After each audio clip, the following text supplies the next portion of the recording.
Good morning. Guys, may ano lang ako sa inyo guys ha, may tip lang ako. Yung pagkagaling bawa, galing ka ng Bagtas or Tracy Martires. Papunta ka ng Manila, may madaling madaanan guys. Dito sa Cavitex. Shortcut to, itong yung dilaanan natin. Kaso wala na ako sa entrance ngayon. Ang entrance nito nandun sa Bagtas. Doon sa may pagkagaling ka ng papunta ka ng Cavitex galing ka dito sa may Tracy, sa Bagtas, sa National Trade. Wala na ako sa ngayon ko lang kasi naisip na tip. Malaking bagay kasi itong karsada na to. Kasi may kaiwas ka pa sa traffic doon sa may Carissa, sa traffic doon sa may Sanha Mayor, sa Eskwelahan, sa Mulawin. Ngayon, pag dito ang dadaanan natin guys, ang lusot mo dito, ang labas, Tihiro na. Ito ang lugar na Anyana. Ito guys, samahan nyo ako guys. Ayan na guys, ito. Wala tayo sa entrance pero kalahati. Basta ang entrance nito guys, nandun sa guys, nandun lang sa Bagtas. Doon sa may pilahan ng jeep, kakanan ka lang doon. Walang ka-traffic dito guys.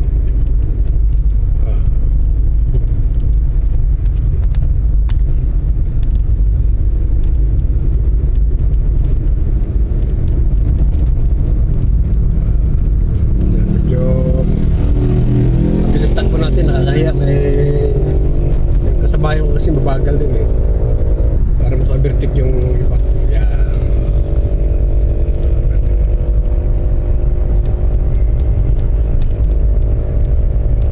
Yan guys, ang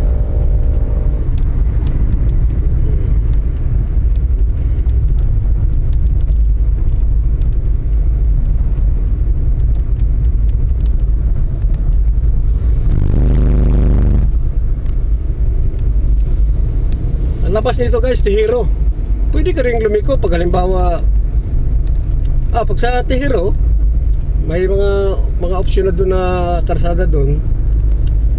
Pag kumaliwa ka, pwede ka diretso ka na dun sa may Rosario. Pag pa Manila ka, diretso ka talaga. Isasagad mo lang ito na daan guys. Isasagad mo to.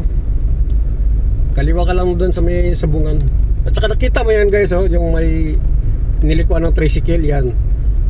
Ano na lang yan? Papuntang na yan dyan, yung Sanha Mayor, Mulawin. Alam mo, ano na rin ito na karsada dito guys, kabisado na rin itong karsada sa mga taga rito para lang to sa mga mga estranghero na napadaan lang dito ba, yung papuntang Manila galing ng Tracy Martires o at iba pa para makakaiwas dun sa. Basta ito guys, ito yung tip ko guys. Diretso yun lang itong kasada na to, pa Manila.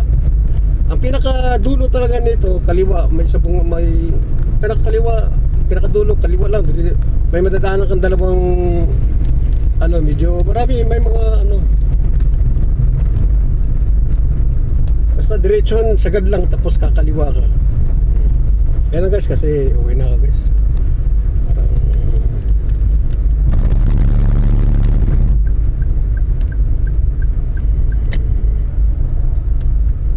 Kakaliwa na ako dito guys. Huwag na, doon na lang sa sa circle.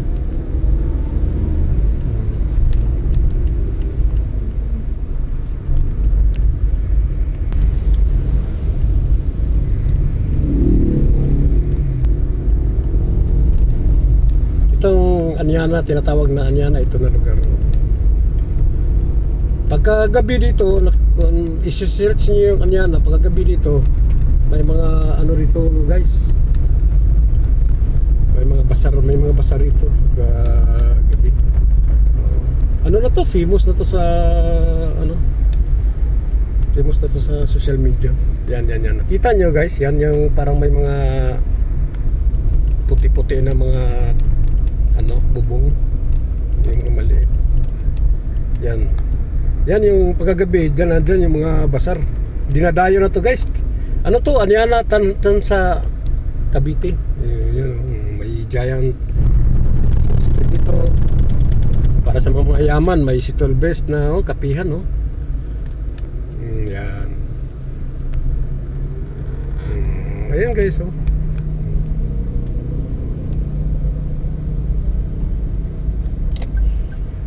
Pagkagabi dito, grabe ang tao guys.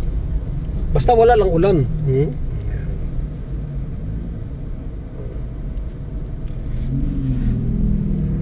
Tapos pagka umaga, marami dito mga nagja-jogging, gano'n, nag-ano.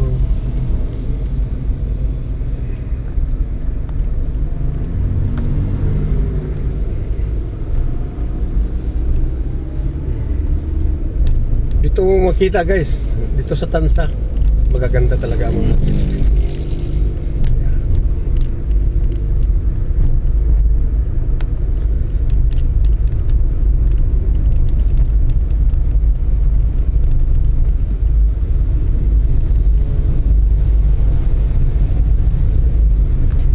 Ito guys, itong area na to, ito. Open to sa lahat. Pwede kayo mag-jogging-jogging. Pagkagabi kasi ito, marami ring mga nag-exercise dito, mag-walking, gano'n, jogging.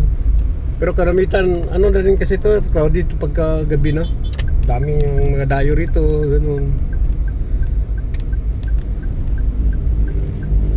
Dito ka makakita ng mga sari-saring mga masasarap na pagkain guys. Kaso pag mga masarap na pagkain, alam mo na yon, di ba? Ang presyo, alam mo na yung katapat, kaya i-expect niya na yun. Pero gano'n naman guys, pag namamasyal, di ba? May hindi naman mawala ng extra yan, allowance. Yan o. Yan mga sasaging o.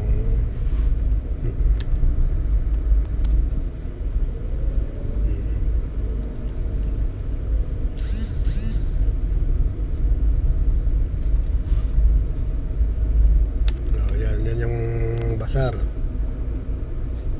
Pagkagabi dito guys, grabing tao dito.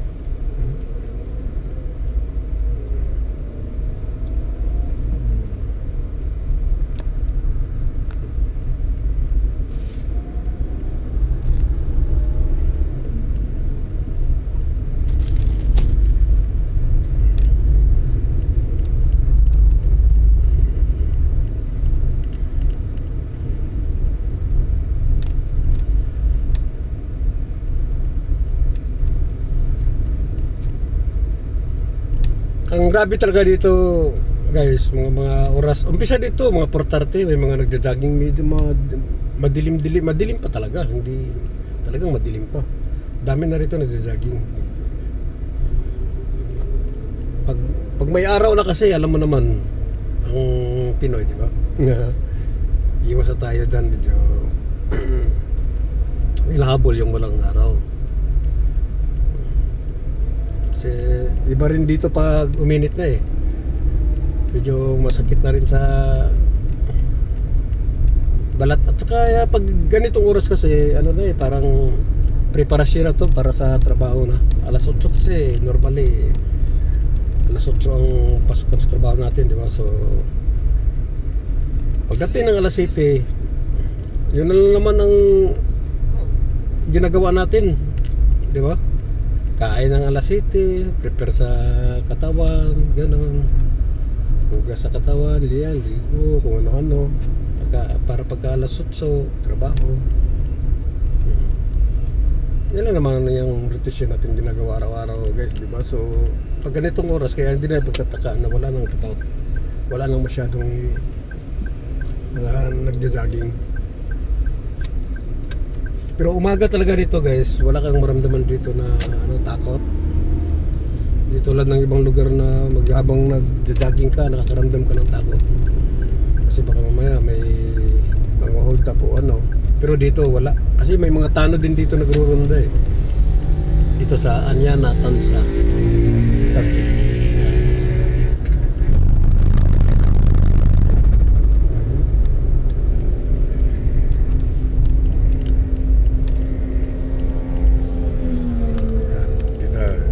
Bill Air. Okay guys.